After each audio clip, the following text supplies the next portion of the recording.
পৌষের শীতে বিপর্যস্ত প্রাণ প্রকৃতি, দেশের কয়েক জেলায় বইছে মৃদু শৈত্যপ্রবাহ।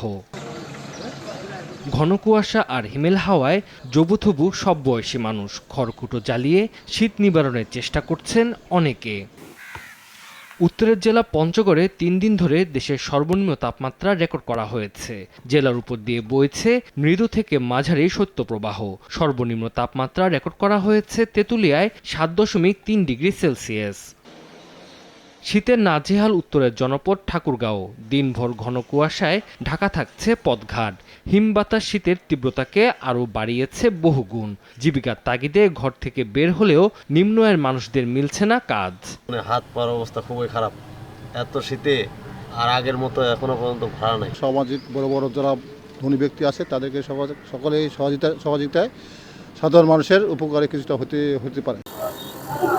তীব্র শীতে জ্বর, সর্দি সহ নানা রোগে আক্রান্ত হচ্ছেন বয়স্ক ও শিশুরা। ধারণ ক্ষমতার বেশি রোগী হাসপাতালগুলোতে। পাতলা পায়খানা, একবার পানির বোতল পানি পড়লো আর বমি করলো, সেই জন্য নিয়ে আসছি 5 দিন ধরে। সব শিশুদেরই সমস্যা সমাধান হবে, আরো সমস্যা সৃষ্টি হইতেছে নতুনে। চিকিৎসা করতেছে, ওই নার্স আছে, তারা স্যালাইন দিয়েছে, ওষুধ খাওয়াইছে।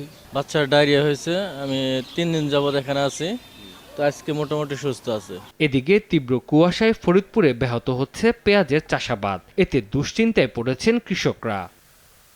তানজিল হাসনাত, সময় সংবাদ।